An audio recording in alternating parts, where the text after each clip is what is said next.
ക്ലച്ചിൽ നിന്ന് പതുക്കെ കാല് ഇങ്ങനെ എടുക്കുന്ന സമയത്ത് വണ്ടിക്ക് ഒരു സൗണ്ട് മാറ്റവും വണ്ടി ഇങ്ങോട്ട് മുന്നോട്ട് കയറാനുള്ള ഒരു ചെറിയൊരു പുള്ളിങ് ഇങ്ങനെ കാണിക്കും. ആ കാണിക്കുന്ന സമയത്ത് നമ്മൾ പതുക്കെ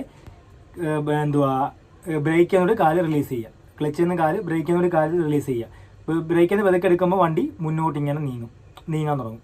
ആ നീങ്ങാൻ തുടങ്ങുന്ന തന്നെ ക്ലച്ച് ഫുൾ അപ്പോഴും എടുക്കല്ല കേട്ടോ. ക്ലച്ച് അപ്പോഴും കുറച്ച് എടുത്തുകൊണ്ടിരുന്ന് കഴിഞ്ഞാൽ വണ്ടി ഇങ്ങനെ ഓഫ് ആയി പോകും. അപ്പോൾ ക്ലച്ച് അങ്ങനെ എടുക്കരുത്. ക്ലച്ച് വണ്ടി മൂവ് ആവാൻ തുടങ്ങുന്ന സമയത്ത് ക്ലച്ച് അവിടെ നിർത്തുക. അവിടെ നിർത്തിയിട്ട് ബ്രേക്ക് ചെയ്യുന്ന കാലെടുത്തിട്ട് ആക്സിലേറ്റർ പതുക്കെ ടച്ച് ചെയ്യുക. ആക്സിലേറ്റർ പതുക്കെ കൊടുക്കുക. അപ്പോൾ നമ്മൾ ക്ലച്ചിൽ നിന്ന് കാലിങ്ങനെ റിലീസ് ചെയ്യുന്ന സമയത്ത് വണ്ടി ഇങ്ങനെ അനങ്ങും. വണ്ടി ഇങ്ങനെ ചെറിയൊരു പുള്ളിങ് കാണിക്കും. ആ പുള്ളിങ് കാണിക്കുന്ന സമയത്ത് നമ്മൾ ബ്രേക്കിൽ നിന്ന് പതുക്കെ കാല് റിലീസ് ചെയ്ത് കഴിഞ്ഞാൽ വണ്ടി പതുക്കെ നീങ്ങാൻ തുടങ്ങും.